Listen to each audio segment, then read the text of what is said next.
হাতের মধ্যে কিন্তু ভারী ভারী অস্ত্র, কিন্তু বিভিন্ন রাইড চড়ে বেড়াচ্ছে বাচ্চাদের মতো। এখন অনেকেই এটা নিয়ে আনন্দ করছে বা তুচ্ছ তাচ্ছিল্য করছে, আরে তালেবান কি করে। কিন্তু আমি যেহেতু মাদ্রাসার ছাত্র, তালেবান যে শিক্ষা গ্রহণ করেছে আমি সেই শিক্ষা গ্রহণ করেছি, আমার কাছে কষ্ট লাগলো। অর্থাৎ আমি আমি জানি যে এই তালেবানের শৈশবকে হত্যা করা হয়েছে, অর্থাৎ তাদের শিশুকালটা কিন্তু নিহত। কিভাবে নিহত? ধরুন একটা শিশু, সে কোনো শিক্ষা প্রতিষ্ঠানে পড়াশোনা করছে, আপনারা যারা সাধারণ পড়াশোনা করেছেন তারা স্কুলে কি করেছেন, একটা কবিতা পড়েছেন, কবিতার সাথে ছবি আছে, বিভিন্ন গল্প পড়েছেন, ছবি এঁকেছেন। কিন্তু আমরা যে মাদ্রাসায় পড়েছি, এবং সেই মাদ্রাসা শুধুমাত্র আমার শিশুকালে ছিল তা না, সেই মাদ্রাসা এখন সারা বিশ্ব জুড়ে তো বটেই, বিশেষ করে দক্ষিণ এশিয়াতে অনেক বেশি। বাংলাদেশে প্রায় 4-5 লক্ষের মতো মাদ্রাসা, ভারতেও প্রায় সমপরিমাণ, পাকিস্তানে আরো বেশি। এখনো পর্যন্ত আছে, এবং এখনো পর্যন্ত সেখানে যেটা করা হয় সেটা হচ্ছে, যে শিশুটা মাদ্রাসায় ভর্তি হয় তাকে শেখানো হয় যে মুসলমানকে না, মানুষকে ভালোবাসো। তাকে শেখানো হয় যে মুসলমানের দোষ গোপন করবে, আল্লাহ তার দোষ গোপন করবেন, কিয়ামতের দিন আল্লাহ তার দোষ গোপন করবেন। খুবই ছোট কালে আমি শিখেছি, 9 বছর বয়সে মাদ্রাসায় যখন প্রথম ভর্তি হয়েছে, আমাদেরকে হাদিস মুখস্থ করানো হয়েছে। তার মধ্যে একটা হাদিস হচ্ছে, মান সাতারা মুসলিমান সাতারাহুল্লাহু ইয়াউমাল কিয়ামাহ, যে মুসলমানের দোষ গোপন করবেন আল্লাহ তার দোষ গোপন করবেন। এবং খুবই ছোট কালে আমরা মাদ্রাসায় শিখেছি যে মুসলমানকে ভালোবাসতে হয়। কোথায় লেখা আছে? হাদিসে লেখা নাকি মোল্লায় বলে? না, হাদিসে মোল্লায় বলে সে লেখা আছে কি মোল্লায় বলে সেটা পরের কথা, সবচেয়ে বড় কথা লেখা আছে কোরআনে।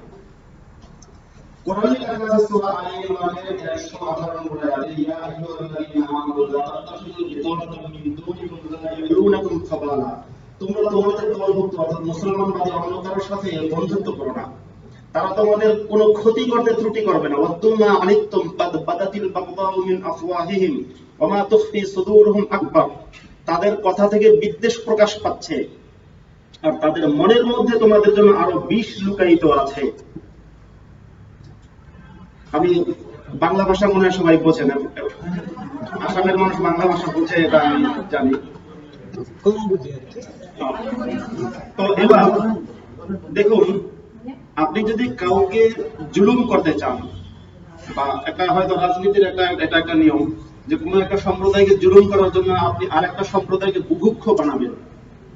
যেমন ধরুন অনেক সময় পলিটিশিয়ানরা যেটা করে, বা সন্ত্রাসবাদী বিভিন্ন গোষ্ঠী যেটা করে, সেটা হচ্ছে একদল মানুষকে অত্যন্ত ক্ষুধার্ত বানিয়ে ফেলে এবং তাদেরকে পিছিয়ে রাখার পরে এবার এদেরকে দিয়ে সন্ত্রাস করে, বলে তুমি ক্ষুধার্ত, তুমি মিছিলে যাও, তুমি ক্ষুধার্ত, ঠিক আছে তুমি যাও, গাড়ি ভাঙচুর করো। এটা হয় কিনা রাজনীতিতে? ইসলামের সিস্টেমটা এটাই। এখন যেটা হয়, সমাজের মধ্যে মুসলিম দুই রকম, একদলকে বলা হয় মডারেট মুসলিম, আরেক দলকে বলা হয় জিহাদি মুসলিম, আপনারা নিশ্চয়ই জানেন। স্বাভাবিকভাবেই অন্যান্য সম্প্রদায়ের মানুষ বা যারা ইসলাম সম্পর্কে খুব ভালো জানে না, তারা মনে করে যে মডারেট মুসলিমরা ভালো, এবং একটা ভাগ করা হয়েছে গুড মুসলিম, ব্যাড মুসলিম। কিন্তু আমি যদি বলি যে মডারেট মুসলিমরা জিহাদি মুসলিমদের সৃষ্টিকর্তা, তাহলে অনেক অবাক হবে, কিন্তু আমি এটা দায়িত্ব নিয়ে বলছি। আমি জানি যে মডারেট মুসলিমরা জিহাদি মুসলিমদের সৃষ্টিকর্তা। কিভাবে? ধরুন আমি যখন মাদ্রাসায় পড়েছি, যখন আমাদেরকে বলা হয়েছে টিভি দেখা হারাম, সিনেমা দেখা হারাম, নাটক দেখা হারাম, এমন পত্রিকা পড়া হারাম যে পত্রিকায় মেয়েদের ছবি আছে। এখন পত্রিকাতে মেয়েদের ছবি থাকবে, তাই না? পত্রিকায় যদি প্রতিভা পাতিলের ছবি থাকে, সেটাও প্রতিভা পাতিল মেয়ে। পত্রিকায় যদি আপনার শেখ হাসিনার ছবি থাকে বা খালেদা জিয়ার ছবি থাকে, তিনি তো মেয়ে। অ্যাঞ্জেলা মার্কেলের ছবি থাকলে সেটাও মেয়ে। এখন সেই পত্রিকা পড়া যাবে না, কবিতা পড়া যাবে না। কারণ কি? কোরআনের সূরা শুআরা নামে একটা সূরা আছে, সেখানে বলা আছে ওয়াশ-শুআরা ইয়াত্তাবিউহুমুল গাওবুন, কবিদের আনুগত্য করে বা কবিদের অনুসরণ করে বিভ্রান্ত লোকেরা। কোরআনের আয়াত এটা। হাদিস বললে এবার অনেকে বলবে যে হাদিসের কোনো গ্রহণযোগ্যতা নেই, কিন্তু মুসলিম সোসাইটিতে কোরআনের গ্রহণযোগ্যতা কেমন সেটা আপনারা সবাই জানেন, তাই না? আয়াত বলছি সরাসরি। এখন এই মডারেট মুসলিমরা যেটা করে, নিজেরা দুনিয়ার যে স্বাভাবিক ভোগ বিলাসিতা বা অন্য সম্প্রদায়ের সাথে মেলামেশা সেটা ঠিকই করে, কিন্তু ইসলামকে টিকিয়ে রাখার জন্য এরা কিন্তু আবার জঙ্গিবাদী সৃষ্টি তৈরি করে, মাদ্রাসার মধ্যে এমন ভাবে তৈরি করে যে এদের কোনো বিকল্প আয়ের উৎস থাকে না। এদের বিকল্প কিছু করার কিছু থাকে না, এদের কোনো বিকল্প জ্ঞান থাকে না। অর্থাৎ মাদ্রাসায়, আমি বলছি সরকারি মাদ্রাসার কথা বলছি না, আমি বলছি কওমি মাদ্রাসার কথা। বছরখানেক আগে মনে হয় আসাম সরকার সরকারি মাদ্রাসাগুলোকে স্কুলে রূপান্তর করেছে, কিন্তু সেটা তো সরকারি মাদ্রাসা, কওমি মাদ্রাসায় হাত দিতে পারেনি। কওমি মাদ্রাসা সরকারের সাহায্যেও চলে না, চলে মুসলিম জনসাধারণ এবং মুসলিম রাজনীতিবিদদের পয়সায়। এই কওমি মাদ্রাসা হচ্ছে এক ধরনের জুলুমের ফ্যাক্টরি, নির্যাতনের ফ্যাক্টরি। আবার আশ্চর্যের বিষয় হচ্ছে এই কওমি মাদ্রাসা থেকে যারা বের হয় তারাই সবচেয়ে বেশি সমাজের মধ্যে বিভেদ, হানাহানি এবং ফিতনা বা সন্ত্রাস সৃষ্টির কথা তারা বলে। অর্থাৎ এটা হচ্ছে যে শুরুতে আপনি এই শ্রেণীকে পঙ্গু করে দিন, মাদ্রাসার মধ্যে দিয়ে এদেরকে জ্ঞান, আপনার আমি এটাকে বলি কুশিক্ষা, কুশিক্ষিত করে তোলে। সুশিক্ষা নেই, কুশিক্ষা। শিক্ষা দেয়া হচ্ছে কিন্তু কুশিক্ষা, ভালো শিক্ষা দেয়া হয় না। মাদ্রাসায় যখন শেখানো হয়েছে আমাদেরকে যে কাফেরদেরকে হত্যা করার সময় এইভাবে গলার এদিক দিয়ে পোজ দিয়ে গলাটা কাটতে হবে, এটা মাদ্রাসায় শেখানো হয়েছে, বইতে লেখা আছে। মাদ্রাসায় তখন আমাদেরকে শেখানো হয়েছে, আমি বলছি কেবল বাংলাদেশে না, এই ভারতেরও এবং দক্ষিণ এশিয়ার পুরো ইসলামিক শিক্ষা ব্যবস্থার হেডকোয়ার্টার সেটাও ভারতে। এবং এই কথা আমি বলছি এই জন্য না যে ভারতের সাধারণ মানুষকে আমি মুসলিমদের বিরুদ্ধে ক্ষিপ্ত করে তুলছি, না, বরং আমি দেখাতে চাচ্ছি প্রকৃত সত্যটা। কেউ যাতে মুসলিমদের ঘৃণা না করে, কেউ যাতে হুজুরদের বা মাদ্রাসার যারা শিক্ষক ছাত্র তাদেরকেও ঘৃণা না করে, কারণ এরা হচ্ছে ইসলামের প্রধানতম ভিকটিম। সিরিয়ার একজন এক্স মুসলিম আছেন, ওনার নাম হচ্ছে ওয়াফা সুলতান। ওনার আরবিতে প্রচুর বক্তব্য আছে ইউটিউবে, আমি সেসব মাঝে মাঝে দেখি। ওনার একটা বই আছে a God who hates, a God who hates. এই বইটা আবার বাংলায় ট্রান্সলেট করেছেন কলকাতার একজন মানুষ, কলকাতার একজন জ্ঞানী মানুষ, শ্রীজীব বিশ্বাস, যে ঈশ্বর ঘৃণা করে। সংশয়.com এই বইটা পেয়েও যাবেন আপনারা। সেখানে তিনি লিখেছেন যে ইসলামের প্রধানতম ভিকটিম মুসলিমরা, এটা ঠিক। আর আমি বলি ইসলামের প্রধানতম ভিকটিম হচ্ছে মাদ্রাসার হুজুররা, ইসলামের প্রধানতম ভিকটিম হচ্ছে মসজিদের ইমামরা। কারণ তাদেরকে মাদ্রাসায় যখন ঢুকিয়ে, মাদ্রাসায় তো আবাসিক থাকতে হয়, কওমি মাদ্রাসায়, আমি সরকারি মাদ্রাসার কথা বলছি না, সেখানে আবাসিক থাকতে হয় সার্বক্ষণিক। একজন ছাত্রের ন্যূনতম কোনো স্বাধীনতা সেখানে থাকে না, ন্যূনতম কোনো প্রাইভেসি থাকে না। শিক্ষক যখন তখন পকেটে হাত দিতে পারে, যখন তখন যা কিছু চেক করতে পারে, এবং শিক্ষক যদি ছাত্রকে বলে আমার জুতা পরিষ্কার করে দে, সেই ছাত্রটা তাৎক্ষণিক সেই হুকুম মানতে বাধ্য। এরকম যখন হয়, সেখান থেকে এমন একদল পশ্চাৎপদ লোক তৈরি হয় যারা কেবল গুজব ছাড়া আর কোরআনের সেই 1400 বছর আগের বিজ্ঞান ছাড়া নতুন কোনো বিজ্ঞান জানে না। তারা যে বিজ্ঞান জানে, যেমন মুহাম্মাদের হাদিসে আছে, তিনি বলেছেন মাছি যদি কোনো পানপাত্রের মধ্যে, অর্থাৎ জল বা কিংবা চায়ের মধ্যে পড়ে, তাহলে মাছিটা এক পাশ যদি পড়ে বা মাছি যদি পড়ে, পুরো মাছিটাকে ডুবিয়ে দাও, ডুবিয়ে দিয়ে সেটা তোমরা পান করো। কারণ মুহাম্মাদের বিজ্ঞান হচ্ছে যে মাছির এক ডানার মধ্যে জীবাণু আছে ঠিকই, কিন্তু আরেকটা ডানার মধ্যে তার প্রতিষেধক আছে। এই হচ্ছে ওনার বিজ্ঞান। এখন এই বিজ্ঞান আমরা মাদ্রাসায় শিখেছি, আমরা পড়েছি, এর বাইরে যে অন্য কোনো বিজ্ঞান থাকতে পারে সেটা আমরা জানতাম না। ইসলামিক অর্থনীতি শিখেছি, কিন্তু এর বাইরে যে অর্থনীতি থাকতে পারে সেটা আমরা জানতাম না। ইসলামিক ভূগোল শিখেছি, এর বাইরে যে ভূগোল থাকতে পারে তা আমরা জানতাম না। ইসলামিক আয়ের উৎস হচ্ছে একমাত্র জিহাদ, জিহাদ শিখেছি, এর বাইরে যে কিছু থাকতে পারে, ক্রিয়েটিভ কিছু যে হতে পারে সেটা আমরা জানতাম না বা আমাদের শেখানো হয়নি। আমি যেটা শিখেছি সেটা আমার নিজের অর্জন। এজন্য আমি বলি যে আমার কোনো শিক্ষক নেই, কারণ আমি যেখানে পড়েছি, যে মাদ্রাসায়, সেখানে যে শিক্ষকরা যা কিছু শিখিয়েছেন, টোটাল সমস্ত শিক্ষার সবকিছুর বিরুদ্ধে আমি বিদ্রোহ করেছি। যা কিছু শেখানো হয়েছে তার কোনোটাই আমি পালন করি না। আমাকে শেখানো হয়েছে যে মুসলমানকে ভালোবাসতে হবে, কিন্তু আমি বলি আমি মানুষকে ভালোবাসি, তার মানে আমি আমার শিক্ষার মধ্যে নেই, আমি তো শিক্ষা থেকে বেরিয়ে গেছি। যদিও সেখান থেকে বেরিয়ে যাওয়াটা খুব সহজ কিছু না। আমি কেন বলছি যে হুজুররা বা মসজিদের ইমামরা বা আলেম ওলামারা কেন ইসলামের সবচেয়ে বড় ভিকটিম, এর একটা উদাহরণ দিতে গিয়ে একটা ঘটনা বলি। বাংলাদেশে আমার পাশের মসজিদে, আমি তো একটা মসজিদের ইমাম ছিলাম দীর্ঘ 12 বছর, তা আমার পাশের মসজিদের, যারা জানেন না তাদের জন্য বলছি, ইমাম ছিলাম, এবং আমার তখনকার এই লুকিংটা ছিল না। তখন আমি গাড়িতে উঠলে সবাই মানুষের বড় দাড়ি এবং ইসলামিক ড্রেস আপ থাকলে একটু বয়স্ক মনে হয়, তখন গাড়িতে উঠলে লোকেরা বলতো আঙ্কেল সরে যান। আর এখন কলকাতায় আমি বাসে, হ্যাঁ সেটা, হ্যাঁ হ্যাঁ হ্যাঁ হ্যাঁ হ্যাঁ বলবো। তো তখন বাসে উঠলে বলতো আঙ্কেল সরে যান। অবশ্য 10 বছর আগের কথা, মানুষের বয়স তো পারে, এখন আমাকে হয়তো দাদু ডাকার কথা, কিন্তু এখন কলকাতায় বাসে উঠলে আমাকে বলে যে দাদা সরে যান বা ভাইয়া সরে যান। তাই বুঝি না বয়স কি কমে গেল কিনা দাড়ি ছোট করার কারণে। তো যেটা বলার বিষয়, আমার পাশের মসজিদের ইমাম সাহেব তিনি হচ্ছেন লুঙ্গি এবং পাঞ্জাবি পরে। পাঞ্জাবি মানে হচ্ছে আপনারা জানেন, আমরা পাঞ্জাবি তো অনেকেই পরে চেনেন। আর একটা পোশাক আছে জুব্বা, যেটাকে বলে জুব্বাটা হচ্ছে অনেকটা বোরকার মতোই, পুরুষেরা পরে, হুজুররা পরে। দেখবেন বড় বড় হুজুর যারা আছে তাদের পোশাকটাকে আমি বলি এটা পুরুষের বোরকা, বোরকার চেয়ে কম না তো, ঢোলা ঢালা গোল একটা পোশাক, একবার পায়ের তলা পর্যন্ত চলে যাচ্ছে। এরপরে হচ্ছে মাথায় আবার একটা রুমালের মতো ওড়না বলতে পারেন, হুজুররা সৌদি আরবের রুমাল একটা থাকে, তার উপরে আরেকটা এখানে পেঁচানো থাকে, চাকরি থাকে। এই যে জুব্বা রুমাল টুমাল পরে যে অবস্থা থাকে এক একজন হুজুরের, তাতে ওদের দম মানে দম বেরিয়ে যাওয়ার অবস্থা হয়। অন্তত আমি তো সেই পোশাকে ছিলাম এক সময়, মনে হতো যে আমি, মনে হয় যেন পোশাকটাও আমার জন্য একটা কারাগার। এখন ওই ইমাম সাহেব যিনি ছিলেন মুফতি আশরাফুদ্দিন সাহেব, আমার পাশে দাঁড়িয়ে, সরি আমার পাশের মসজিদে ইমাম ছিলেন। ওনার শরীরে অ্যালার্জির রোগ ছিল, বয়স্ক মানুষ, অ্যালার্জি ছিল বলে উনি সুতি পাতলা পাঞ্জাবি পরতেন, জুব্বাও না, কারণ বেশি গরম লাগলে ওনার অ্যালার্জি বাড়ে। স্থানীয় জনসাধারণ মানে সাধারণ মুসলিমেরা, মুসল্লিরা ওনার উপরে প্রেশার সৃষ্টি করলো যে আপনি অন্য হুজুরের মতো মোটা মোটা জুব্বা পরবেন, মোটা পোশাক পরবেন, এত পাতলা পোশাক পরেন কেন? এটা নিয়ে বেচারার বিরাট, এখন বলে না এটা জায়েজ আছে, না জায়েজ হলেও আপনি হুজুর মানুষ, আপনার আরো বেশি দরবেশ হওয়া লাগবে, মানে আপনার আরো বেশি সাধু পুরুষ হয়ে যেতে হবে। এটা নিয়ে বেশ ঝামেলা। শেষে আমি পর্যন্ত সেখানে, উনি আমার যে বয়সে অনেক বড়, আমিও সেখানকার কমিটির লোকদেরকে বোঝালাম যারা মসজিদ পরিচালনা করে, দেখেন ওনার তো অ্যালার্জি আছে এবং উনি যে পোশাকটা পরেন সেটা শরীয়তের বাইরে না, পাঞ্জাবি তো ঠিকই পরছেন, পায়জামা কিংবা লুঙ্গি পরছেন, বলে না না আপনি যেমন মোটা মোটা জুব্বা পরেন, উনি কেন মোটা জুব্বা পরতে পারেন, ওনার সমস্যাটা কি, গোল পোশাক পরবে। এই জন্য এটা বলছি কেন, যে লোকগুলো এই কথা বলছে সেই লোকগুলোর হয়তো মুখে দাঁড়িয়ে নেই।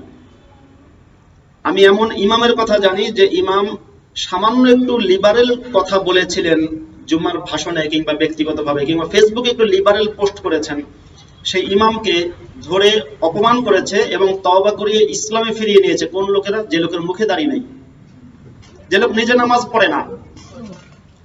তার মানে ইসলামটা, ইসলামের একটা মূল বিষয় হচ্ছে বা ইসলামের একটা দৃষ্টিভঙ্গি হচ্ছে, এটা তুমি যতটা না পালন করো তার চেয়ে বেশি চাপিয়ে দাও।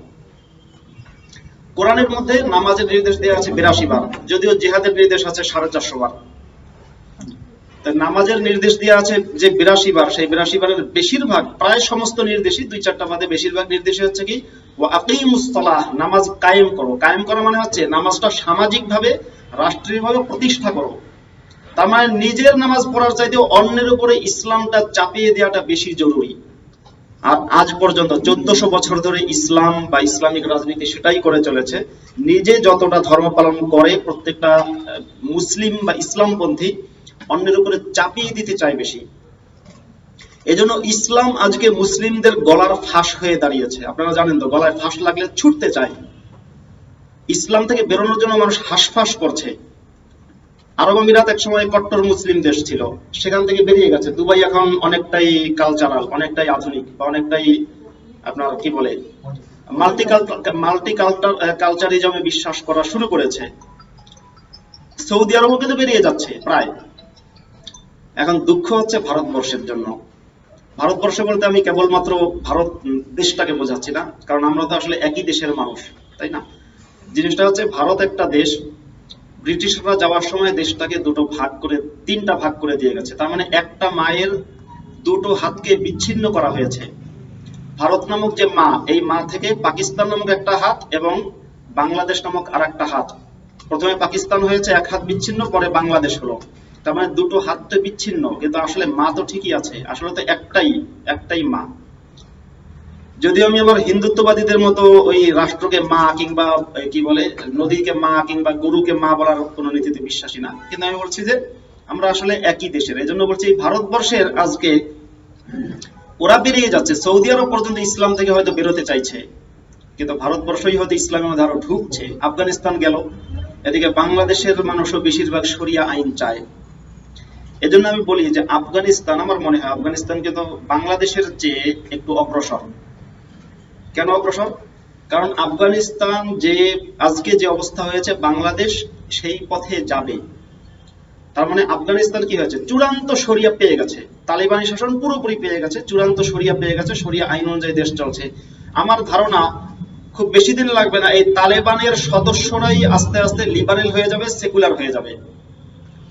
হয়তো সেটা 50 বছরও লেগে যেতে পারে, কিন্তু হবে। আর বাংলাদেশের মানুষেরা তালেবানকে ভালোবাসে, তালেবানকে সমর্থন করে, সবাই না কিন্তু অনেকেই করে। বিশেষ করে যারা বুদ্ধিজীবী এবং যারা ধনী শ্রেণী, তারা বেশি করে।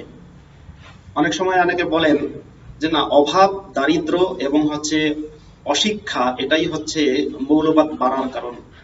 আমি কিন্তু বাংলাদেশের ক্ষেত্রে সেটা দেখিনি। বাংলাদেশের ক্ষেত্রে দেখা গেছে যারা বেশি অধিক শিক্ষিত, তাদের মধ্যে মৌলবাদীর সংখ্যা অশিক্ষিতদের চেয়ে বেশি,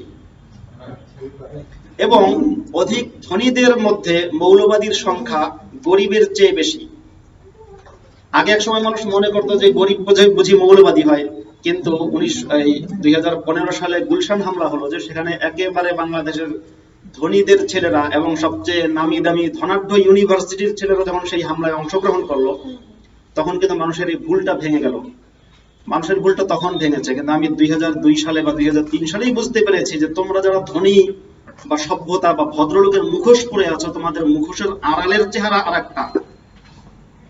এজন্যই দেখা যায় বাংলাদেশে বেশিরভাগ বিশ্ববিদ্যালয়ের, সবাই বলবো না, অনেকেই সেখানে প্রগতিশীল আছেন, কিন্তু বিশ্ববিদ্যালয়ের অনেক শিক্ষকেরাই গ্রামের বাড়িতে স্কুল না বানিয়ে মাদ্রাসা বানাচ্ছেন এবং মসজিদ বানাচ্ছেন। বিশ্ববিদ্যালয়ের শিক্ষকেরা টিভি টক শোতে গিয়ে বলছেন যে মাদ্রাসাই হচ্ছে সব শিক্ষার গোড়া এবং মাদ্রাসা শিক্ষাই হচ্ছে বেস্ট, কিন্তু নিজের সন্তানকে তিনি মাদ্রাসায় দিচ্ছেন না, নিজের সন্তানকে স্কুলে দিচ্ছেন।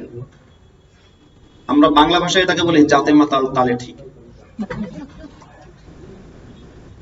এই যে এখন পুরুষকে মাদ্রাসার মধ্যে ছেলেদেরকে পিছিয়ে দিয়ে কি হচ্ছে, এই ছেলেদেরকে ব্যবহার করা হচ্ছে নারীকে পিছিয়ে দেওয়ার জন্য। যেমন দিদি বলছিলেন যে ধর্ম নারীকে নিপীড়ন করে, নির্যাতন করে, ধর্ষণের জন্য দায়ী। আসলেই ঠিক, মাদ্রাসায় যারা পড়ে, আমরা মাদ্রাসায় শিখেছি, এটা প্রাতিষ্ঠানিকভাবে শিখেছি যে কোনো মেয়ে যদি ধর্ষণের শিকার হয় তাহলে সেই মেয়ের পোশাককে দায়ী করতে হয়। যে কারণে দেখবেন বাংলাদেশের প্রচুর হুজুরদের ওয়াজ মাহফিল, ওয়াজ বা ইসলামিক আলোচনা কিন্তু ইউটিউবে আছে, সেখানে দেখবেন প্রায় সময় বলে এই মেয়ের, হুজুরদের ভাষা খুব অশ্লীল হয়, এই মেয়েরা, ওরা আবার মাইয়ারা বলে তোমরা যে পোশাক পরে বের হও ওতে তো ধর্ষণ হবেই, আমরা তো ঠিক থাকতে পারি না। অর্থাৎ ধর্ষিত হচ্ছে নারী, হুজুর দায়ী করছে কাকে? দায়ী করছে তার পোশাককে। ভিকটিম ব্লেমিং বলে সম্ভবত ইংরেজিতে। ভিকটিমকে দায়ী করা হচ্ছে। এটা হুজুরের কি দোষ দেবো? তার শিক্ষার দোষ। এজন্য আমি বলছি এটা কুশিক্ষা। এই কুশিক্ষাকে যদি উচ্ছেদ করা না যায়, এই কুশিক্ষিতদেরকে যদি মানুষ করা না যায় বা পুনর্বাসনের মধ্যে না নিয়ে আসা হয়, তাহলে এই সমাজের অগ্রগতির কোনো মূল্য আমি দেখি না। কারণ এরা তো সবসময় পিছনে টানবে। 1866 সালে ভারতের দেওবন্দে হয়েছে, ভারতের উত্তরপ্রদেশে হয়েছে দেওবন্দ মাদ্রাসা, দারুল উলুম দেওবন্দ। সেই মাদ্রাসার আজকে বাংলাদেশ, পাকিস্তান, আফগানিস্তানে লক্ষ লক্ষ শাখা। আফগানিস্তানের তালেবানরা ভারতের সেই দেওবন্দি শিক্ষার ফসল। অর্থাৎ আমি শুরুতেই একটা কথা বলেছিলাম, যে শিক্ষা গ্রহণ করেছে তালেবান, সেই শিক্ষা গ্রহণ করেছি আমি। আমি যদি আজকে ইসলামে বিশ্বাস করতাম, আমি তালেবানকে সমর্থন করতাম, এবং আমিও চাইতাম যে ভারতবর্ষেও ওই রকম ইসলামিক শাসন তৈরি হোক, বা বাংলাদেশেও সেরকম ইসলামিক শাসন তৈরি হোক, যদি আমি আজকে বিশ্বাস করতাম, যেমনটা একসময় বিশ্বাস করেছিলাম। আমিও তো একসময় ইসলামে বিশ্বাস করেছি যখন মাদ্রাসায় পড়েছি, যখন আমার ব্রেন ওয়াশ করা হয়েছে। ওটা তো ব্রেন ওয়াশ করার একটা ফ্যাক্টরি, যেখানে প্রতিনিয়ত শুধু গুজব ছড়ানো হয়। সেই গুজবের মধ্যে একটা গুজব, দুটো গুজব আমি আসলে না বলে পারছি না, নাকি বিরক্ত করে ফেলছি কিনা জানি না। দুটো গুজব, অনেকগুলো গুজব আছে, এরকম বললে সেটাও একটা বই হয়ে যাবে। আমাদের ক্লাসে এক একদিন হুজুর এসে এক একটা ইসলামের গুজব বলতেন। যেমন একদিন এক শিক্ষক এসে বললেন, যারে বিজ্ঞানীরা চাঁদে টাঁদে যায়নি, ওগুলো সব ভুয়া। হলিউডের একটা সিনেমার, হলিউডে গিয়ে এক ধরনের সিনেমার মতো শুটিং করে সেটাকে আমেরিকান বিজ্ঞানীরা বলেছে যে চাঁদে গেছি, আসলে বিজ্ঞানীরা চাঁদে যায় নাই, ওটা হচ্ছে মানুষকে ধোকা দেওয়ার কাহিনী, ধোকা দেওয়া। গেল এক গুজব। এই হুজুররাই আবার কিছুদিন পরে বলে কি যে বিজ্ঞানীরা চাঁদে গিয়ে দেখেছে চাঁদের মাঝখানে ফাটা আছে, নীল আর্মস্ট্রং সে কারণে মুসলমান হয়ে গেছেন।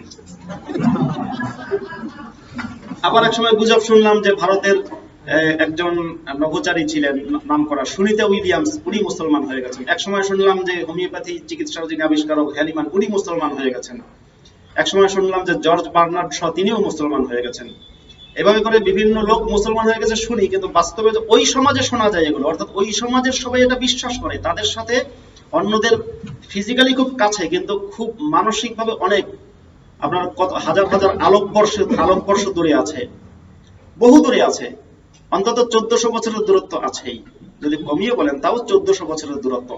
কারণ মাদ্রাসায় আজকে যদি আমার পাশে একজন মাদ্রাসার হুজুর দাঁড়িয়ে থাকে, আমি সেখান থেকে বেরিয়ে এসেছি, আমি সেটা মানি না, অর্থাৎ আমি আপনাদের মতোই। অন্যরা যেমন প্রত্যেকে আমার আগে বলেছেন আমি মানুষ, নাস্তিক কেউ বলেছেন কেউ মানুষ, হ্যাঁ নাস্তিক মানুষ সবই একই কথা, আমিও সেরকমই।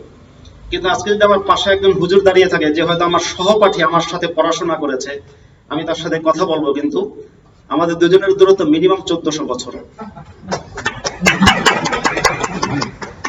অথচ একসাথে এরা সমাজে চলছে, রাজনীতি করছে, এমপি হচ্ছে, মন্ত্রী হচ্ছে, সে ভারতেও বাংলাদেশেও, কিন্তু আপনি বুঝতে পারবেন না যে সে আসলে 1400 বছর আগের মানুষ। সে চাইছে 1400 বছর আগে মোহাম্মদ যেরকম শাসন করেছেন, জিহাদ করেছেন, গনিমতের মাল বন্টন করেছেন, সেটাই হচ্ছে বেস্ট পদ্ধতি। হয়তো সংসদের এমপি হচ্ছে, তবু সে বিশ্বাস করছে ওটাই হচ্ছে ঠিক, তবু সে তালেবানকে সমর্থন করছে, কারণ সে তো 1400 বছর আগের ওই জায়গাটায় যে তাকে স্টাক করে দেওয়া হয়েছে মাদ্রাসার মধ্যে, ওখান থেকে সে বের হতে পারেনি, ওখানে সে আটকে আছে। গনিমতের মাল হচ্ছে, আচ্ছা আমি বলবো, জিহাদ তো জানেন জিহাদ কাকে বলে। ভারতের দেওবন্দ মাদ্রাসায় এবং দেওবন্দের যে সমস্ত পাঠ্যপুস্তক আছে, যেটা এর মধ্যে সবচেয়ে গুরুত্বপূর্ণ পাঠ্যপুস্তক আছে আল হিদায়া, যেটা আমরা প্রত্যেকে কওমি মাদ্রাসায় পড়ি, সেটা বাংলাদেশেও, ভারতেও, পাকিস্তানেও এবং আফগানিস্তানেও। আমি বললাম না যে যে বই আমি পড়েছি সেই বই কিন্তু আফগানিস্তানে তালেবানও পড়েছে। তার মানে তালেবানি শিক্ষা আমাদেরকে দেওয়া হয়, তালেবান বানানোর শিক্ষা আমাদের দেওয়া হয়, তালেবান হওয়ার শিক্ষা আমাদের দেওয়া হয়। কিন্তু হয়তো ভারতবর্ষে একজন হুজুর প্রকাশ্যে এসে বলবে না হ্যাঁ যে ধর্মার কাট এবং সবাই ইসলামী শাসন কায়েম করে, কারণ এটা সম্ভব না, এমনকি বাংলাদেশেও এই মুহূর্তে সম্ভব না। অনেকে করে, জিহাদ করে তারপরেও। তো সেই মাদ্রাসায় আমরা যে বই পড়েছি আল হিদায়া, সেখানে কিতাবুস সিয়ার কিংবা কিতাবুস সাইর, জিহাদ অধ্যায় আছে। সাইর এখানে জিহাদের অর্থে এসেছে। জিহাদ অধ্যায়ের মধ্যে আছে একটা কথা, ওয়া কিতালুল কুফফারি ওয়াজিবুন ওয়া ইন লাম ইয়াবদাউনা, কাফেররা যদি আমাদের সাথে যুদ্ধ শুরু নাও করে, তবু আমাদের উপরে দায়িত্ব হচ্ছে কাফেরদের বিরুদ্ধে যুদ্ধে ঝাঁপিয়ে পড়া। একদল বুদ্ধিজীবী মার্কা মুসলিম আছে না, বলে যে ইসলাম আসলে জিহাদ করতে বলেছে, জিহাদ মানে হচ্ছে অসত্যের বিরুদ্ধে প্রতিরোধ। জিহাদ যদি অসত্যের বিরুদ্ধে প্রতিরোধ হয়, তাহলে এই যে আমরা হিদায়া কিতাবে পড়লাম যে কাফেররা যুদ্ধ শুরু না করলেও আমাদের দায়িত্ব হচ্ছে যুদ্ধ শুরু করা, এটা কি হবে? এটা কি বাতিল হয়ে গেছে? তাহলে সেটা কেন এখনো পড়ানো হয়? যদি বলা হয় জিহাদ মানে প্রতিরোধ, তাহলে কোরআনের মধ্যে আছে সূরা আল আনফাল আয়াত নম্বর 39, ওয়াকাতিলুহুম হাত্তা লা তাকুনা ফিতনাতুন ওয়া ইয়াকুনা আদ-দীনু কুল্লুহু লিল্লাহ, ওদের সাথে যুদ্ধ করো যতক্ষণ না ফিতনা নির্বাপিত হয় এবং সমস্ত দিন অর্থাৎ দুনিয়ার সমস্ত মালিকানা আল্লাহর হয়ে না যায়, মানে ইসলামের বিজয় না হওয়া পর্যন্ত যুদ্ধ চালিয়ে যাও। কোরআনে লেখা আছে, কোরআনে লেখা আছে সূরা আত-তাওবা, এগুলো বললে অবশ্য সময় বেশি লাগবে। সূরা আত-তাওবার মধ্যে 29 নম্বর আয়াতে আছে যে কাফেরদের সাথে, ইহুদি খ্রিস্টান অমুসলিম যারা আছে তাদের সাথে যুদ্ধ চালিয়ে যাও।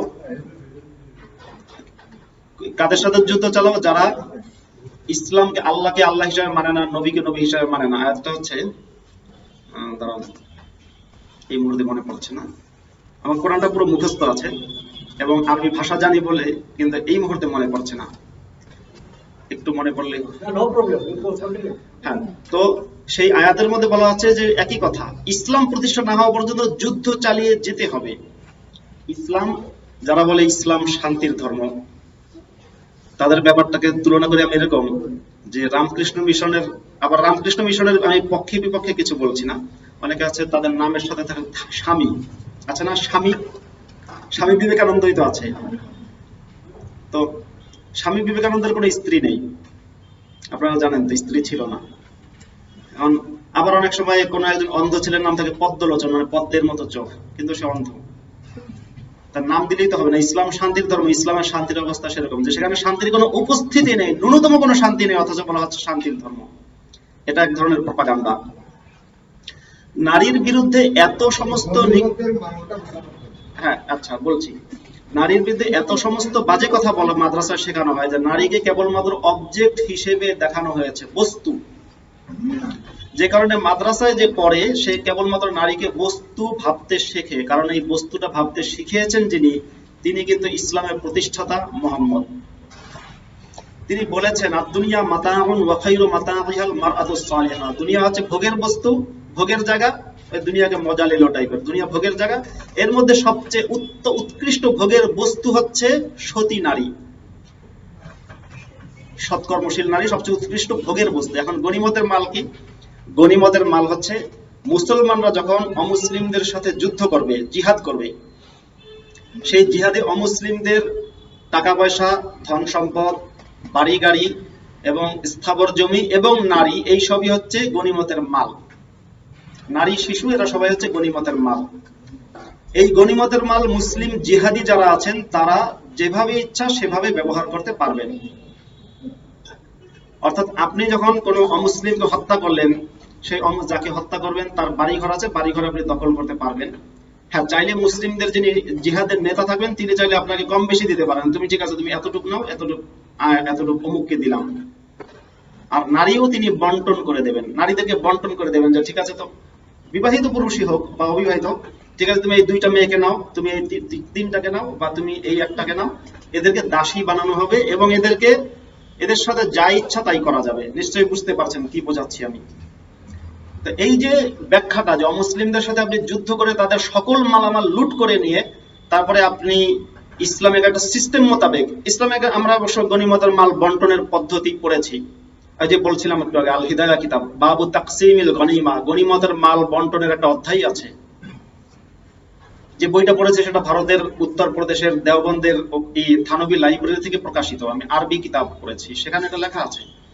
সেখানে এটা লেখা আছে যে মুসলমানরা যখন মুসলিমদের সাথে যুদ্ধ করবে, সেই যুদ্ধের মধ্যে যে নারীদেরকে পাবে সেই নারীদেরকে তারা যে শাসক আছেন শাসক বন্টন করে দেবেন, অর্থাৎ টাকা পয়সা বন্টন করার মতো নারীকেও তিনি বন্টন করে দেবেন। কারণ নারী তো ইসলামের দৃষ্টিতে অবজেক্ট, নারী তো মানুষ না, নারী হচ্ছে অবজেক্ট। এমনকি সে মুসলমান মেয়ে হলেও সে অবজেক্ট।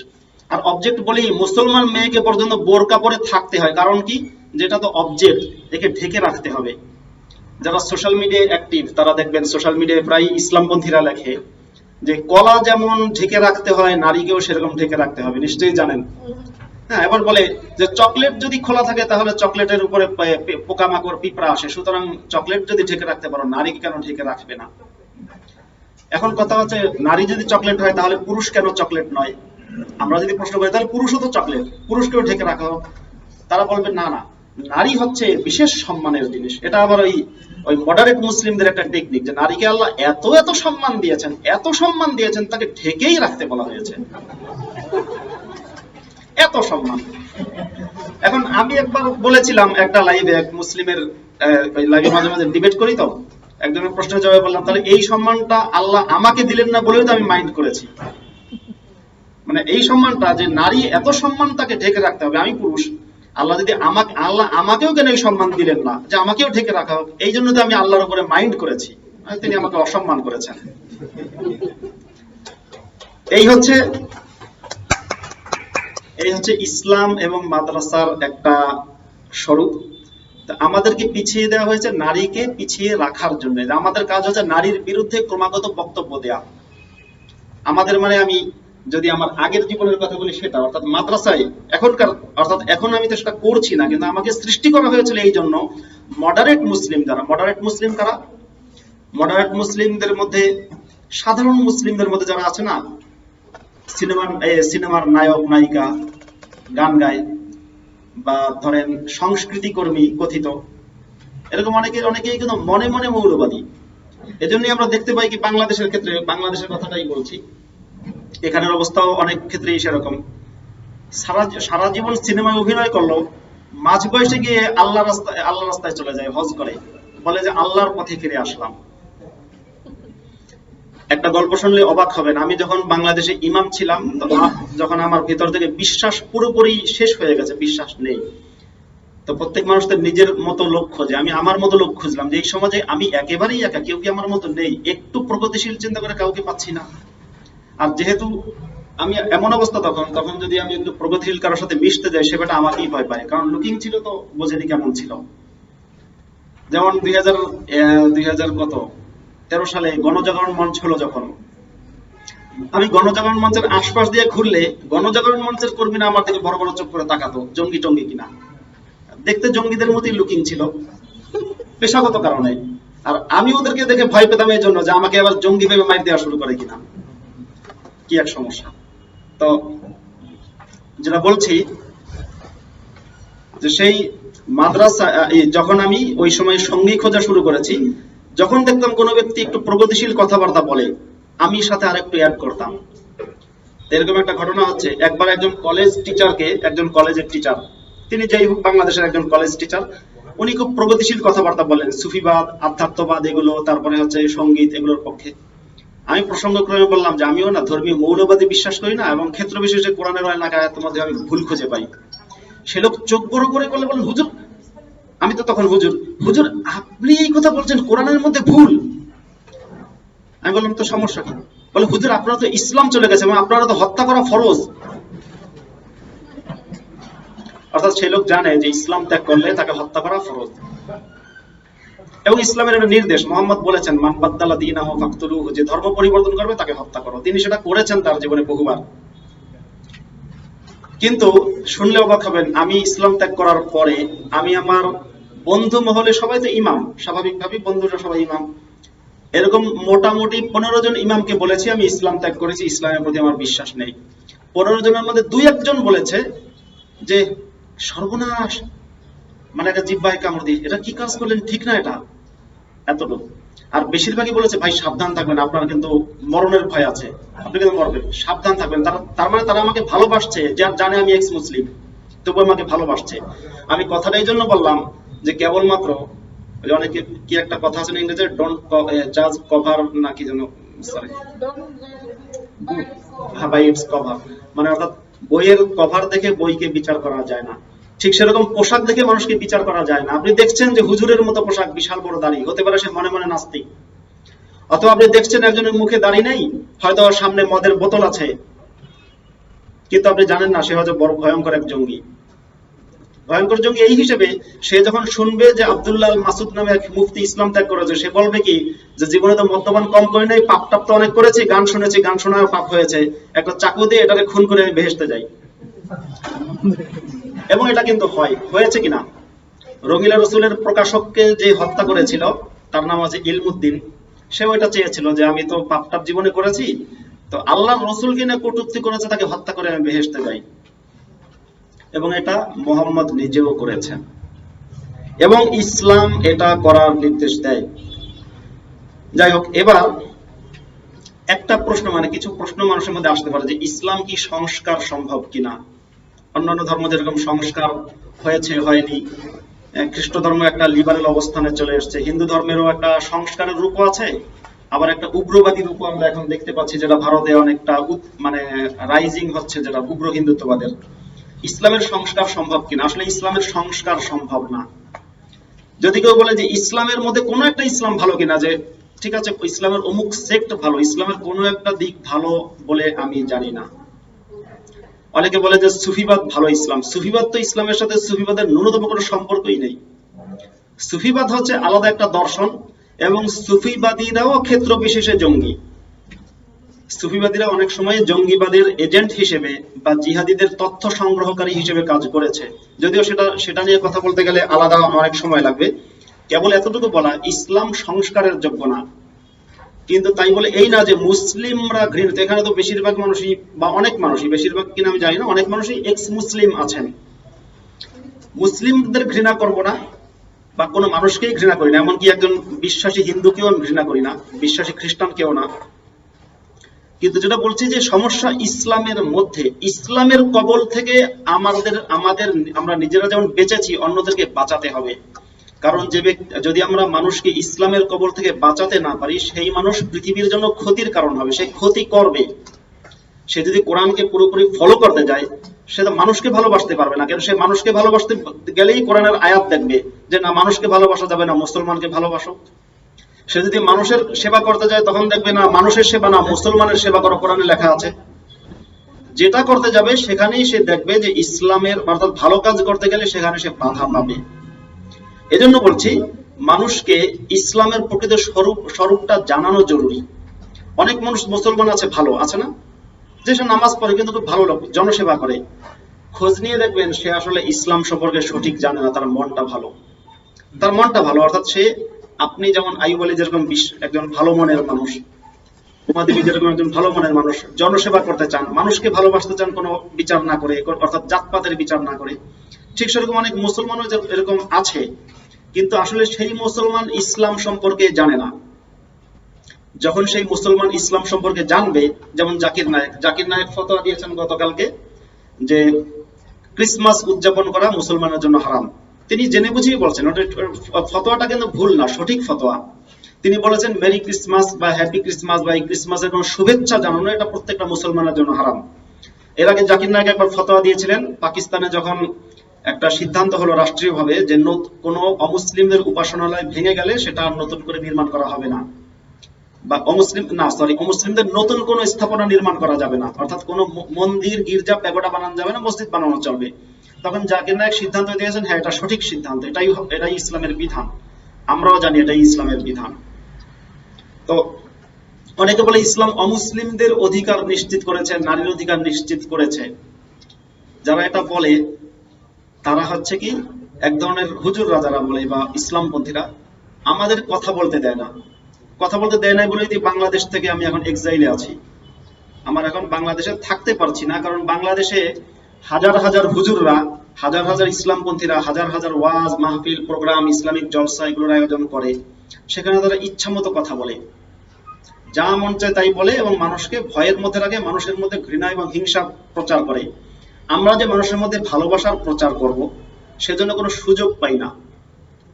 কিন্তু এটা ঠিক যে আমরা যদি কোনো একটা জায়গায়, ধরুন বাংলাদেশে যে ওপেন কোনো একটা ওয়াজ মাহফিল না করে, আমি বললাম জনসভা, সেখানে যদি আমি কথা বলতে পারি, তাহলে কি হবে, পরের দিন থেকে সমস্ত মানুষ অনেক সত্য জেনে যাবে, এবং এক ধরনের মানুষ ইসলাম থেকে, বিপুল পরিমাণ মানুষ ইসলাম ত্যাগ করবে, বিপুল পরিমাণ মানুষ যারা জানে না। এই যে বিপুল পরিমাণ মানুষ ইসলাম ত্যাগ করবে, এটা হচ্ছে রাজনীতিবিদদের ভয় এবং বুদ্ধি ব্যবসায়ীদের ভয়, বুদ্ধিজীবী বলবো না, বুদ্ধি ব্যবসায়ী, তাদেরও ভয়।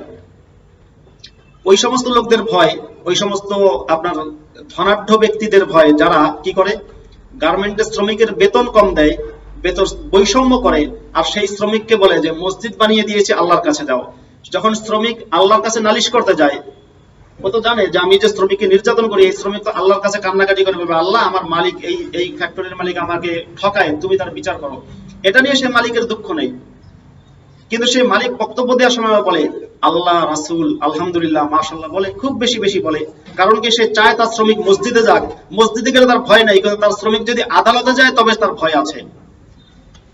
যে কারণে শ্রমিক যখন এই জন্য সে শ্রমিকের জন্য আদালত বানায় না, সে শ্রমিকের জন্য স্কুল বানায় না, সে শ্রমিকদের জন্য বানায় মসজিদ এবং মাদ্রাসা।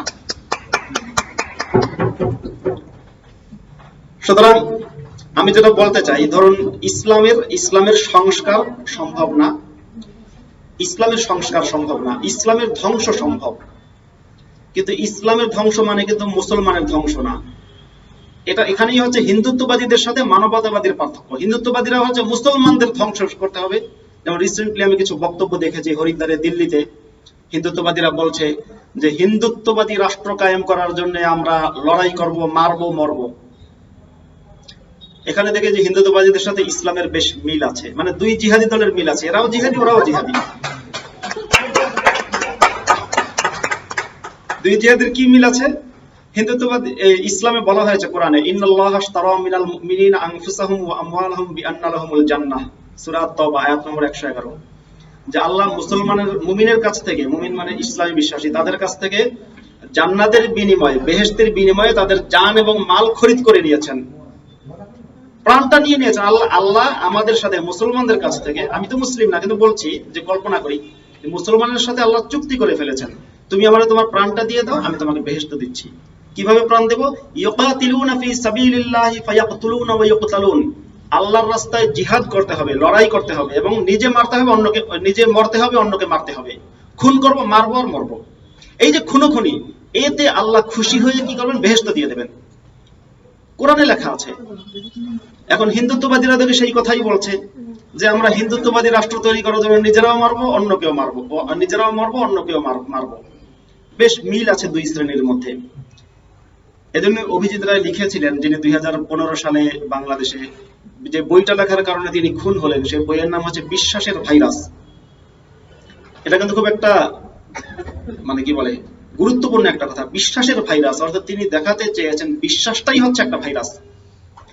আর এজন্য আমি বলছি যে ইসলামের বিলুপ্ত হয়ে যাওয়া মানে মুসলিম বিলুপ্ত হয়ে যাওয়া না, ইসলামের বিলুপ্ত হওয়া মানে হচ্ছে মুসলিম বেঁচে যাওয়া। ইসলামের বিলুপ্ত মানে মুসলিম বেঁচে যাওয়া। যেমন ধরুন এখনকার সময় খুব সহজ উদাহরণ হচ্ছে করোনা ভাইরাস। আপনি করোনা ভাইরাসের বিলুপ্তি চান, কিন্তু করোনা ভাইরাসে আক্রান্ত রোগীর তো বিলুপ্তি চান না। করোনা ভাইরাসের বিলুপ্তি এই জন্য চান যাতে মানুষ বেঁচে যায় ভাইরাস থেকে, মানুষ এই ভাইরাস থেকে বেঁচে যায়। আমরা ইসলামের বিলুপ্তি এই জন্য চাই যাতে এই ইসলামের আক্রমণ বা ইসলামিক ভাইরাস থেকে মুসলমান বেঁচে যায়, অন্যরা বেঁচে যায়, সবাই বেঁচে যায়। শুধু ইসলাম না, যে কোনো বিশ্বাসেরই আমরা চাই সে বিশ্বাস যেন বিলুপ্ত হয়ে যায়। হ্যাঁ, মানুষের ব্যক্তিগত স্বাধীনতার অংশ হিসেবে যদি কেউ বিশ্বাসের চর্চা করে, সেটা যেন আরেকজনের জন্য ক্ষতির কারণ না হয়। ব্যক্তিগত পর্যায়ে থাকবে, রাষ্ট্রের মধ্যে ধর্মের কোনো যোগ থাকতে পারবে না, না সেটা বাংলাদেশে, না পাকিস্তানে, না ভারতে। এখন দেখা যায় পাকিস্তানে ইসলামী মৌলবাদ তো চিরকালই ছিল। পাকিস্তান রাষ্ট্রের সৃষ্টি হয়েছে ইসলামিক মৌলবাদের উপর ভিত্তি করে। সেই ইসলামী মৌলবাদের দ্বারা বারবার আক্রান্ত হওয়ার পর ভারতবর্ষ এখন সেই পথে চলেছে। কোন দিকে? পাকিস্তান ফিরতে চাচ্ছে 1400 বছর আগে, আর ভারত ফিরতে চাচ্ছে 3000 বছর আগে। আসলে এই যে যারা ফিরতে চায়, ভারতের কোন রাজনীতিবিদ বা রাজনৈতিক দল যদি ওই পেছন দিকে ফিরতে চায়, সেটা ভারতেরই ক্ষতি। ইসলামী মৌলবাদকে ঠেকানোর জন্য হিন্দুত্ববাদ বিকল্প না, বরং সত্যিকারের ধর্মনিরপেক্ষতা হচ্ছে বিকল্প। সত্যিকারের হিউম্যানিজম, সত্যিকারের সেকুলারিজম, সেটাই হচ্ছে বিকল্প। হিন্দুত্ববাদ বিকল্প না, যদিও হিন্দুত্ববাদীরা দেখায় যে হিন্দুত্ববাদ হচ্ছে বিকল্প। যাই হোক, আমি খুব আনন্দিত যে এইরকম সম্মেলনের আয়োজন করা হয়েছে। আজকে 4র্থ আয়োজন, অর্থাৎ প্রতি বছরই করা হয়। আমার মনে হয়, আমি কোনো পরামর্শ না, জাস্ট আমার মনের ধারণাগুলো বলছি। ভারতে এই যে একটা শুভ সূচনা হলো, অন্যান্য জায়গায় আছে হয়তো কম বেশি, কিন্তু আসামে আমি দেখেছি এটা বেশি হচ্ছে। এক্স মুসলিমদের অ্যাক্টিভিটি ওয়েস্ট বেঙ্গলের চেয়েও বেশি হচ্ছে এখানে। আমার মনে হয় আসাম নেতৃত্ব দিতে পারে এক্ষেত্রে, এবং আসামের যারা জ্ঞানীগুণী মানুষ আছেন এখানে বসা, আপনারা নেতৃত্ব দিতে পারেন পুরো ভারতকে বা আরো অনেকের সাথে, যে এই যে মানবতা, যেখানে মুসলিম নিজেকে মুসলিম বলবে না, বা অর্থাৎ মানুষের একমাত্র পরিচয় মানুষ, কেউ নিজেকে মুসলিম বলবে না, কেউ নিজেকে হিন্দু বলবে না, একমাত্র পরিচয় মানুষ। এবং আমাদের একমাত্র ধর্ম যদি হয় সেটা হচ্ছে ভালোবাসা। একটা বই আছে, বইটার নাম হচ্ছে ইসলামিক ফ্যাসিজম। ওই ইসলামিক ফ্যাসিজম বইয়ের লেখক হচ্ছে হামেদ আব্দুল সামাদ। উনি আছেন ইজিপ্টের মানুষ, মিশরের, তো ওনার মাতৃভাষা আরবি। উনি একটা বই লিখেছেন ইসলামিক ফ্যাসিজম, সেটা প্রায় 6টা বা 7টা ভাষায় রচিত হয়েছে। সেটার যে আরবিটা আছে আল ফাসিয়াতুল ইসলামিয়া, সে আরবি বইটা আমি পুরোটা পড়েছি। এবং সেই আরবি বইটা, মানে বইটা আরবিতেও আছে, ইংরেজিতেও আছে। সেই বইটা আমি সহ আরো একজন, শ্রীজীব বিশ্বাস, আমরা দুজন ট্রান্সলেট করেছি। তো বইটা যেহেতু অনেক বড়, শ্রীজীব বিশ্বাস, আমি ওনাকে কাকু ডাকি, অনেক বয়স্ক মানুষ, উনি হচ্ছেন ইংরেজি থেকে অর্ধেক ট্রান্সলেট করেছেন, আর পুরো বইটার বাকি অর্ধেক আমি আরবি থেকে ট্রান্সলেট করেছি। করার পরে সেই বইটা এখন কিছুদিন পরে আমার ওয়েবসাইটে প্রকাশ করবো। আপনারা আমার ওয়েবসাইট হচ্ছে বই.দরনে, সেখানে আমি প্রকাশ করবো বইটা, পিডিএফ পাবেন।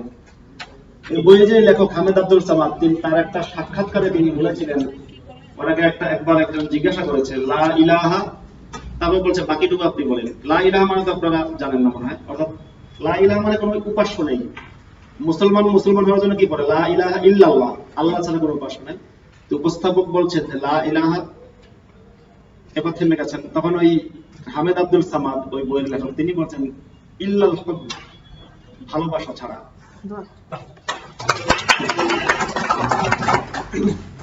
এটাই হওয়া দরকার, ভালোবাসা ছাড়া কোনো ঈশ্বর নেই। লা ইলাহা ইল্লাল্লাহ, খুব মানে ভালোবাসা। খুব আচ্ছা, সো নাইস।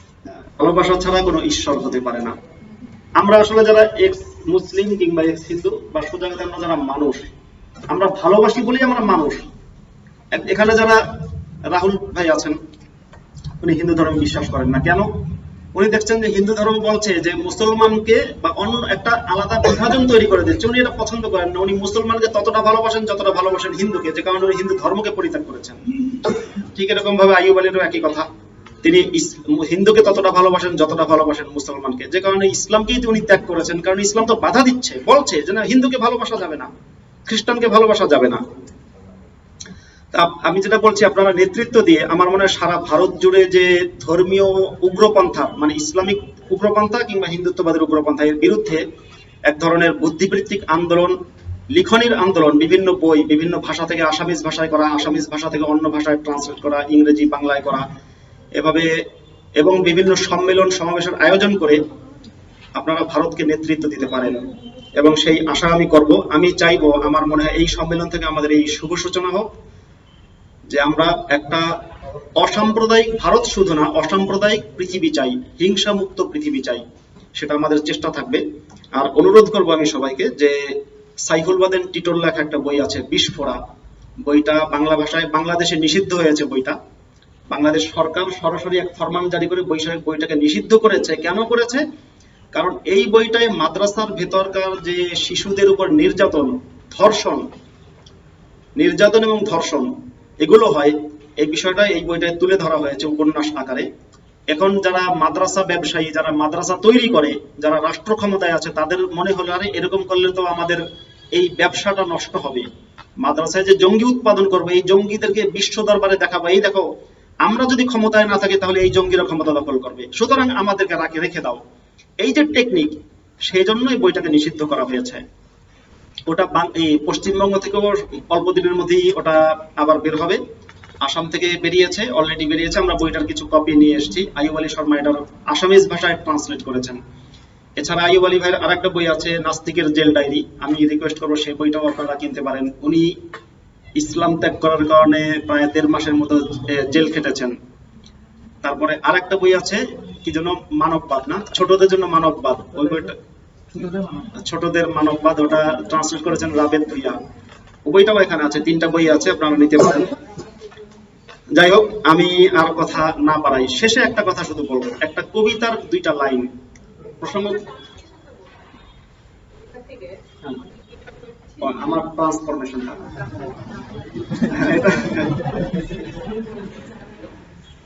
ট্রান্সফরমেশনটার আমি একটু সংক্ষেপেই বলতে হয়। যখন মাদ্রাসায় পড়েছি, যখন ঘৃণা শেখানো হচ্ছে, ওই যে বলেছিলাম আমার শিক্ষক আমাকে বলেছিলেন 12 বছর বয়সে যে মুসলমানকে ভালোবাসতে হয়। এখন স্বাভাবিকভাবে শিক্ষক হচ্ছে গুরুজন, তার কথা মানতে হয়। আমি চেষ্টা করেছি মুসলমানকে ভালোবাসবো আর হিন্দুকে ভালোবাসবো না, এটা আমি চেষ্টা করেছি। এবার আমি যখন সেই শিশুকালে গ্রামের বাড়িতে গেছি, যাওয়ার পরে দেখছি যে আমরা একসাথে খেলাধুলা করছি। এখন গ্রামে যেটা হয়, আমি পড়াশোনা করেছি ঢাকায়, চাকরিও করেছি ঢাকায়, গ্রামে যেটা হয় কি হিন্দু মুসলমান একসাথে খেলছে। এখন দেখছি আমাদের খেলার টিমে গ্রামে যে ছেলেটা সবচেয়ে বেশি মার্জিত, ভালো আছে না, একটু মার্জিত, ভদ্র, কথাবার্তা সুন্দর, সেই ছেলেটার নাম জিজ্ঞাসা করলাম, সে যে নামটা বললো আমি বুঝলাম হিন্দু। সে মানে নামটা আমার ঠিক মনে নেই, দত্ত বা মুখার্জি এরকম কিছু ছিল, আমি বুঝলাম হিন্দু। তাৎক্ষণিক আমার মনের মধ্যে যে হুজুর প্রোগ্রাম সেট করে দিয়েছেন যে হিন্দুকে ঘৃণা করতে হবে, ওকে আমি ঘৃণা করার চেষ্টা করলাম কিন্তু পারছি না, একটু ঝামেলা হয়ে যাচ্ছে। এখন ওকে আমি বললাম, খেলা শেষে ওকে বললাম চলো আমরা একটু গল্প করি, ওর সাথে বসে গল্প করলাম। ওকে বললাম তুমি কি পড়ো? বলে স্কুলে পড়ি, ক্লাস 5-এ পড়ি। তোমাদের স্কুলে কি পড়ায়? বলে আমাদের স্কুলে একটা কবিতা আছে, থাকবো না গো বদ্ধ ঘরে, দেখবে এবার জগৎটাকে কেমন করে ঘুরছে মানুষ যুগান্তরের ঘূর্ণি পাকে। এখন এই কবিতাটা আমি প্রথম শুনলাম এবং তার কাছে বললাম আরেকবার বলো, আরেকবার বললো। নজরুল ইসলামের এই কবিতাটাও আমাকে আমার মধ্যে ঝামেলা তৈরি করে দিল, যে বদ্ধ থাকবো না তো, আমি তো বন্দি থাকবো না। যদিও তারপরে বহু বছর পর্যন্ত আমার বন্দি থাকতে হয়েছে পরিবারের চাপে, সামাজিক চাপে, অর্থাৎ আমি মাদ্রাসার পড়াশোনা শেষ করেছি, কিন্তু বারবারই আমার মনে হয়েছে আমি একটু খোলা প্রকৃতির মধ্যে যাই, আমি একটু প্রকৃতি দেখি, আমি একটু কবিতা পড়ি, কবিতা পড়তে ভালো লাগতো। কবিতার প্রতি বেশ একটা আকর্ষণ ছিল। এটা আমি যখন প্রথমে, এর অনেক বছর পরে, যেটা বললাম যে সেই ছোটকালে, এর অনেক বছর পরে, প্রায় 17-18 বছর বয়সের সময় আমি একটা কবিতা বললাম, আবার আসিব ফিরে ধানসিঁড়িটির তীরে এই বাংলায়, জীবনানন্দ দাশের। এই কবিতাটা পড়ার পরে বারবার পড়লাম এবং সেই সময় আমি মুখস্থ করেছি, আজও কবিতাটা আমার মুখস্থ আছে। বারবার পড়ে আমি মাদ্রাসায় এত ভালো লাগলো যে প্রকৃতির প্রতি এত প্রেম থাকতে পারে। মাদ্রাসায় যে পাঠ্যপুস্তক আছে সেখানে কিন্তু প্রকৃতি নিয়ে কোনো কথা নেই। এই যে ইসলামের আল্লাহ এত বড় বেহেশত দেবে, কাফের মারতে পারলে আপনাকে বিশাল বেহেশত দেবে, 72টা হুর থাকবে, এক একজনের 72টা একেবারে হুর, মানে বোঝেন তো, নারী। হ্যাঁ, সেই 72টা হুর থাকবে, সেখানে একটা ফুলের কথা নেই। পুরো কোরআনে একটা আয়াতের মধ্যে ফুলের কথা উল্লেখ নেই, কিন্তু কোরআনে বারবার বলা হয়েছে জান্নাতিন তাজরি মিন তাহতিহাল আনহার, আল্লাহ তোমাদেরকে এমন জান্নাত দেবেন, ওয়াবাশশিরিল্লাযিনা আমানু ওয়া আমিলুস সালিহাত, যারা ঈমান এনেছে এবং আল্লাহর প্রতি ঈমান এনেছে এবং সৎকর্ম করেছে, তাদেরকে আল্লাহ জান্নাতের প্রতিশ্রুতি দিয়েছেন। কি জান্নাত? যেখানে নদী আছে এবং সেখানে ফল আছে।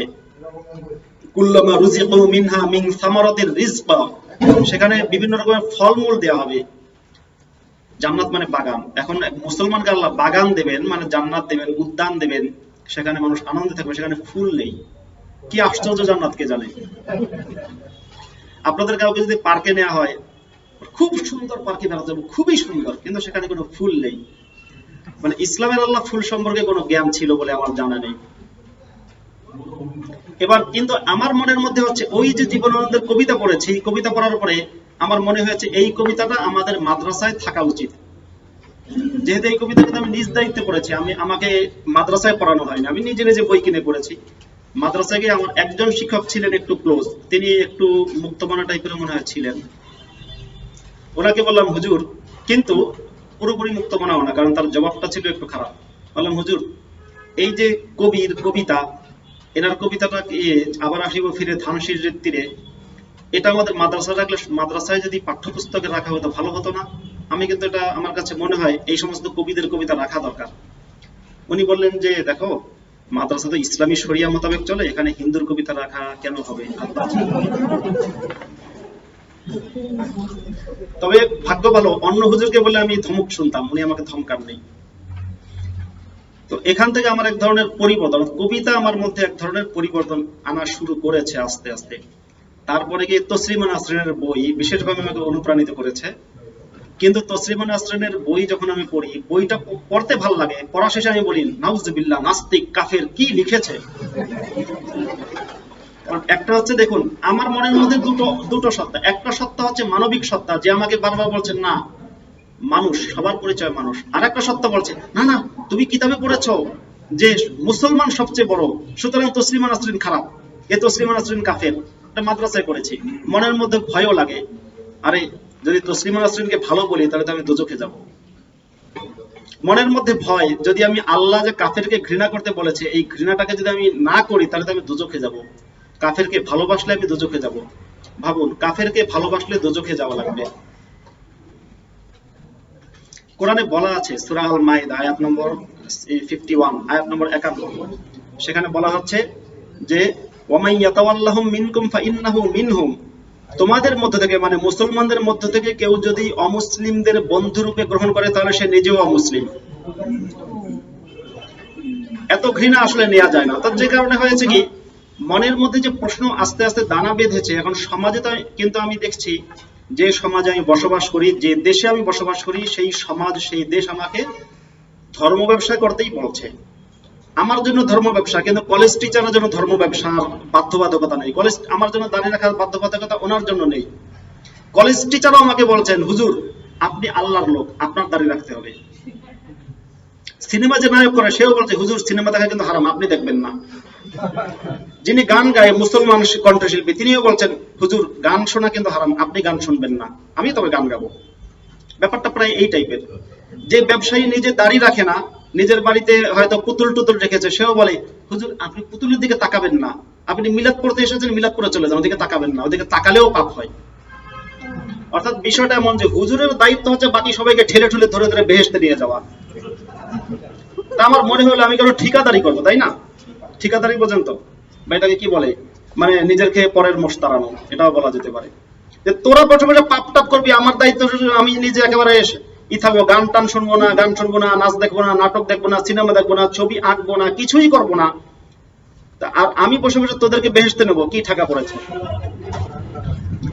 ওই ওই ওই প্রশ্নটা মাথার মধ্যে আসলো, আমি তোদেরকে বেহেশতে নেবো কেন?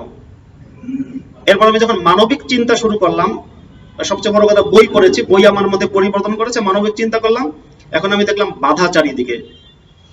একটা পর্যায়ে যখন দেখলাম পুরো সমাজ আমার উপর ইসলাম চাপিয়ে দিয়েছে, তখন আমি বিদ্রোহ করা শুরু করলাম। কোনো কোনো ক্ষেত্রে বিভিন্ন জায়গায় হয়তো প্রশ্ন আসলো, আমি উত্তর দিলাম আমি নাস্তিক। একটা পর্যায়ে জিহাদিরা বাংলাদেশে খবর পেয়ে গেল, জিহাদিরা খবর পেয়ে গেলে তারা আমাকে ইনবক্সে হুমকি দেওয়া শুরু করলো। সেই হুমকির মধ্যে প্রথমে ছিল 7 দিনের একটা হত্যার আলটিমেটাম, 7 দিনের মধ্যে ইসলাম গ্রহণ করে ফেসবুকে স্ট্যাটাস না দিলে খুন করা হবে। তারপরে 3 দিনের, 7 দিন সেরা শেষ করার সুযোগ দেয়নি। মোটামুটি 5 দিনের দিন বলে যে 5 দিন, 2 দিন যাওয়ার পরে বলছে না না 7 দিনটা দিন না, 3 দিন টাইম দিলাম। সেই 3 দিনের দ্বিতীয় দিনে আমি বাংলাদেশ থেকে তাৎক্ষণিক ফ্লাইটের টিকিট করে কলকাতায় পালিয়ে এলাম। এখন মনের মধ্যে তো ইসলামের প্রতি প্রচন্ড ক্ষোভ, যে এটা তো সমস্যা, এবং আমার যতটা ক্ষোভ হুজুরদের প্রতি, তার চেয়ে অনেক বেশি ক্ষোভ হচ্ছে হুজুরদের সৃষ্টিকর্তাদের প্রতি। কারণ হুজুররা তো ইসলামের ভিকটিম, এবং হুজুররা তো নিজেরা, মানে ইসলাম যেটা বলে হুজুররা নিজেরা বেহেশতে চলে যাবে। এখন হুজুররা নিজেরা বেহেশতে যাবে, তোরা কেন মদ গাঁজা, আমি মদ গাঁজাকে খারাপ বলছি না, তোরা মদ গাঁজা তারপরে আছে এই কি নাটক সিনেমা সমস্ত সাংস্কৃতিক কর্মকাণ্ডে অংশ নিবি, আর হুজুরের দায়িত্ব আছে ইয়া নবী সালাম আলাইকা বলে তোদেরকে বেহেশতে নিয়ে যাবে? এটা তো হয় না। এটা এক ধরনের ভণ্ডামি, রাজনৈতিক ভণ্ডামি, রাজনীতি আর ইসলাম একাকার হয়ে এই ভণ্ডামিটা করে। তো এইভাবে কলকাতায় এসে আমি যেটা করেছি, খুব বেশি ইসলামের প্রতি তখন খুব বেশি ক্ষিপ্ত, আর মেজাজটাও খুব গরম, বয়সটা মানে আর একটু কম ছিল এজন্য। তখন আমি লাইভে বলেছি আমি এক্স মুসলিম, আমি ইসলামে বিশ্বাস করি না, এবং অবশ্য ভুল করেছি বলে মনে হয় না। সেটা হওয়ার পরে যেটা হয়েছে, বাংলাদেশে ফেরাটা আমার জন্য চিরকালের মতো শেষ, কারণ ঘোষণা দিয়ে ফেলেছি। তো ওই সময় শত শত বা হাজার খানেক কমেন্ট এবং বিভিন্ন জিহাদি গোষ্ঠীর আমাকে খোঁজাখুঁজি করা, কোথায় আছে খুঁজে বের করে ওকে হত্যা করতে হবে, প্রয়োজনে ভারতে গিয়ে হত্যা করতে হবে, এরকম ভাবে বিভিন্ন স্ট্যাটাস দিত। তখন অনেকটা লুকিয়ে টুকিয়ে থাকতাম। এখন মনে হয় বাংলাদেশে আমি ফিরতে পারবো সেদিন, যেদিন বাংলাদেশের মানুষেরাও আলোকিত হবে। ভারতবর্ষে 4 বছরেরও বেশি। হ্যাঁ, আচ্ছা, হ্যাঁ 4 বছরের বেশি। যাই হোক, আমার মনে হয় ওই যেটা বলছিলাম, কবিতা আমার মধ্যে পরিবর্তন করেছে। আমি কবিতাকে খুব ভালোবাসি, বাংলা কবিতা। এক বক্তা বলছিলেন, সরি আমি নামটা জানি না, আপনার নামটা যেন কি? আচ্ছা, উনি বলছিলেন অক্ষয় কুমার দত্তের কথা, খুব ভালো একটা উদাহরণ দিয়েছেন, যে অক্ষয় কুমার দত্ত ধর্ম থেকে বেরিয়ে গিয়ে সংস্কারের চেষ্টা করেছেন। অক্ষয় কুমার দত্তের একটা বই আছে, ভারতবর্ষীয় উপাসক সম্প্রদায়, খুব ভালো বই। অক্ষয় কুমার দত্তের নাতির নাম হচ্ছে সত্যেন্দ্রনাথ দত্ত। আমার মনে হয় সত্যেন্দ্রনাথ দত্তকে সবাই চেনেন। সত্যেন্দ্রনাথ দত্তের একটা কবিতার কয়েকটা লাইন বলে আমি এখন শেষ করব। তার একটা কবিতা আছে, মানুষ জাতি। জগৎ জুড়িয়া এক জাতি আছে, সে জাতির নাম মানুষ জাতি। এক পৃথিবীর স্তন্যে লালিত, একই রবি শশী মোদের সাথী। এই কবিতার একটা লাইন হচ্ছে, বাসর বাঁধিগো দোসর খুঁজিগো, জলে ডুবি বাঁচি পাইলে ডাঙা, কালো আর ধরো বাহিরে কেবল, ভেতরে সবার সমান রাঙা। এবং তিনি তারপরে বলেছেন, বংশে বংশে নাহি কো তফাৎ, বনেদি কে আর গড় বনেদি। বংশে বংশে কোনো তফাৎ নেই, বনেদি কে আর গড় বনেদি। মানুষের সাথে গাথা বুনিয়াদ, না দুনিয়ার সাথে গাথা বুনিয়াদ, দুনিয়া মোদের জনম বেদি। আমরা সবাই দুনিয়ার মানুষ, এই পৃথিবীর মানুষ। কে কোন বংশের, কে কোন কালারের, কে কোন বর্ণের, এটা দেখার বিষয় না। সত্যেন্দ্রনাথ দত্ত, তার যে ওই অক্ষয় কুমার দত্তের নাতি সত্যেন্দ্রনাথ দত্ত, বাংলা সাহিত্যের ছন্দের জাদুকর বলা হয়। বাংলা সাহিত্যের একেবারে শ্রেষ্ঠতম কবিদের একজন, এবং তিনি একজন মুক্তমনা ছিলেন। তার এই মানুষ জাতি কবিতা থেকে বোঝা যায় মুক্ত চিন্তার পথে আমাদের যে ঐক্যবদ্ধ আন্দোলন, আমাদের চেষ্টা, সেই প্রচেষ্টা সফল হোক। আমরা সবাই যখন আমরা মানুষ হতে পেরেছি, তাহলে নিশ্চয়ই আমরা কেউ কাউকে অপছন্দ করি না। ধার্মিকরা করতে পারে, তুই সহি মুসলিম, তুই ভেজাল মুসলিম, ও বলে তুই সহি হিন্দু, তুই ভেজাল হিন্দু। আমরা কিন্তু কেউ যদি সত্যি আমরা মুক্ত মনে হয়, কে সঠিক মুক্ত বানা কে ভেজাল মুক্ত বানা এটা বলবো না, কারণ সবার একটাই পরিচয় মানুষ। এবং আমার মনে হয় এই মানবতার সংগ্রামকে আমরা এগিয়ে নিতে পারবো। ভারতের আসাম থেকে শুরু হয়েছে, সারা ভারত জুড়ে ছড়িয়ে যাবে, সারা বিশ্ব জুড়ে আলো ছড়িয়ে পড়ুক। আমরা তো আলোর কেবল সন্ধান করছি এবং আলো ছড়িয়ে যাচ্ছি। সবাইকে আবারও ভালোবাসা, শুভেচ্ছা এবং স্বাগত জানিয়ে শেষ করছি।